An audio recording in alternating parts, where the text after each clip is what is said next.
My name is Caitlin Miller. And the night my mother texted me, "Mortgage is due. Transfer the money," was the exact moment I realized I had never actually been their daughter. I was their bank account. And before I tell you how my parents secretly drained their entire house for my unemployed brother, while using my salary to hide the disaster, subscribe to the channel, because stories like this remind people of one painful truth. The strongest child in the family is usually the one everyone learns to exploit. For 4 years, I paid my parents' mortgage. Every month, $1,500 automatically disappeared from my account like clockwork. Not because I was rich, not because life was easy, but because I believed family was supposed to help each other survive. Meanwhile, I lived in a tiny basement apartment with leaking pipes and a broken heater that sounded like it was dying every winter. My parents? They lived in a beautiful house overlooking the Rockies. Big porch, luxury kitchen, $1 million view. Everyone thought they were financially comfortable. But the truth? That house only existed because I was paying for it. I'm a pharmacist. The stable child. The reliable one. The daughter who never caused problems. And that became my biggest mistake.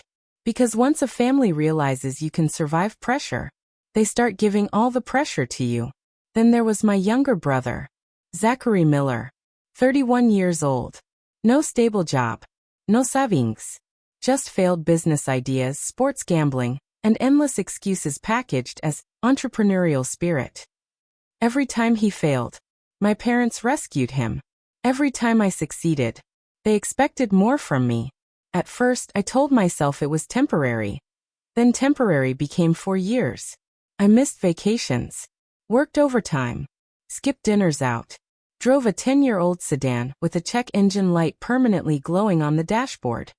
And while I was rationing my own life to keep theirs comfortable, they were planning something behind my back. I found out inside a freezing lawyer's office. The air smelled like lemon cleaner and old paper. I had just finished a 12-hour pharmacy shift when I walked in. My parents sat together holding hands. Zachary looked relaxed. Too relaxed. That should have warned me immediately. The lawyer adjusted his glasses and started reading the updated family trust. At first it sounded normal. Then suddenly, he said the house, investment accounts, and family assets would all go to Zachary. Completely. I honestly thought I heard him wrong. "I'm sorry," I said quietly. "What exactly is left to me?" The lawyer hesitated before answering. "A legacy of love, and your grandmother's pearl necklace." That was it. A necklace worth maybe a few $100s.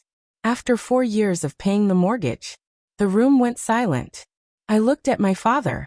I paid for that house. My voice didn't even sound emotional anymore. Just tired. I paid every month. My father finally looked at me and said the sentence that destroyed everything. "You're strong enough to recover. Zachary isn't." That sentence changed my entire life. Because in that moment, I finally understood the truth. My success was never respected. It was exploited. They didn't reward responsibility. They punished it. I looked at Zachary. And the worst part? He wasn't shocked. He already knew. He knew they were giving him the house I was paying for. And he let me continue financing it anyway. That betrayal hurt more than the will itself. I walked out of that office feeling strangely calm. Not because I forgave them. Because something inside me had finally broken permanently. That night I went home, opened my banking app, and stared at the recurring transfer. $1,500 scheduled for the first of every month. For years of my life. Over $50,000 gone. I thought about every sacrifice attached to that number. The overtime shifts. The cheap meals. The birthdays I skipped. The exhaustion. And suddenly, I saw the truth clearly. I wasn't helping my family. I was funding my own replacement. So I clicked one button. Cancel recurring payment. And just like that, their entire system started collapsing. For 30 days my phone stayed silent. No calls. No messages. No concern. Not one person asked if I was okay. Because they didn't notice me missing.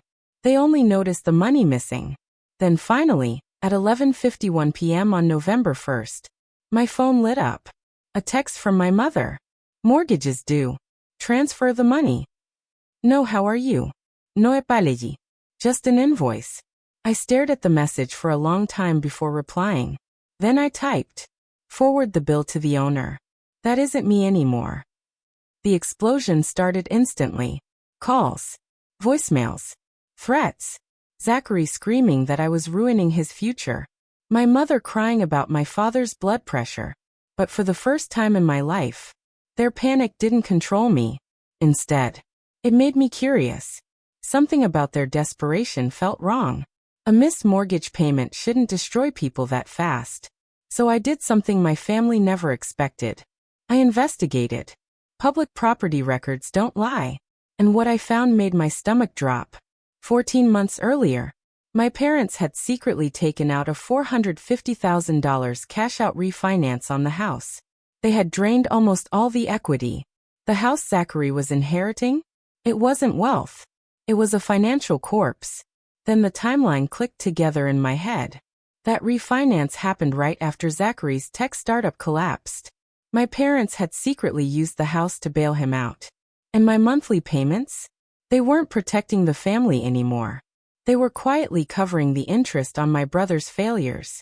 I actually laughed when I realized it. Not because it was funny, because the manipulation was finally visible. They had built an entire financial illusion around me. 3 days later, they showed up at my apartment. My mother looked terrified. Zachary looked furious. I didn't even let them inside. I kept the security chain locked. For the first time, there was an actual barrier between us. The bank is threatening foreclosure, my mother whispered. I know, I said calmly.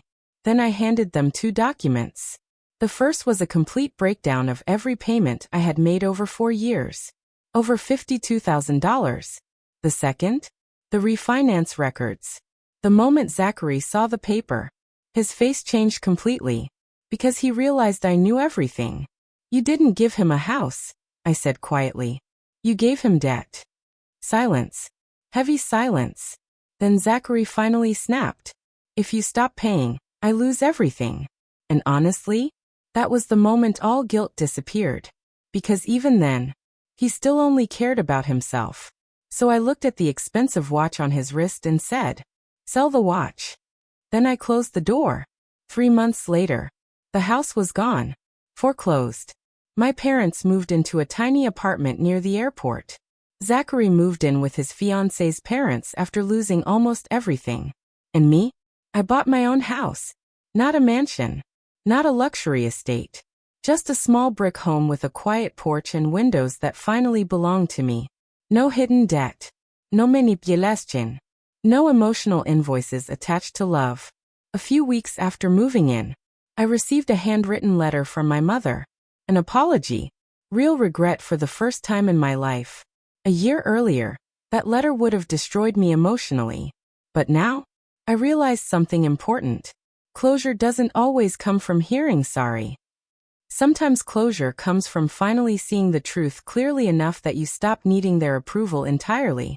I folded the letter, put it in a drawer, and went outside to plant flowers in my own garden. Because after spending my whole life being treated like someone else's safety net, I finally started building a life that actually belonged to me.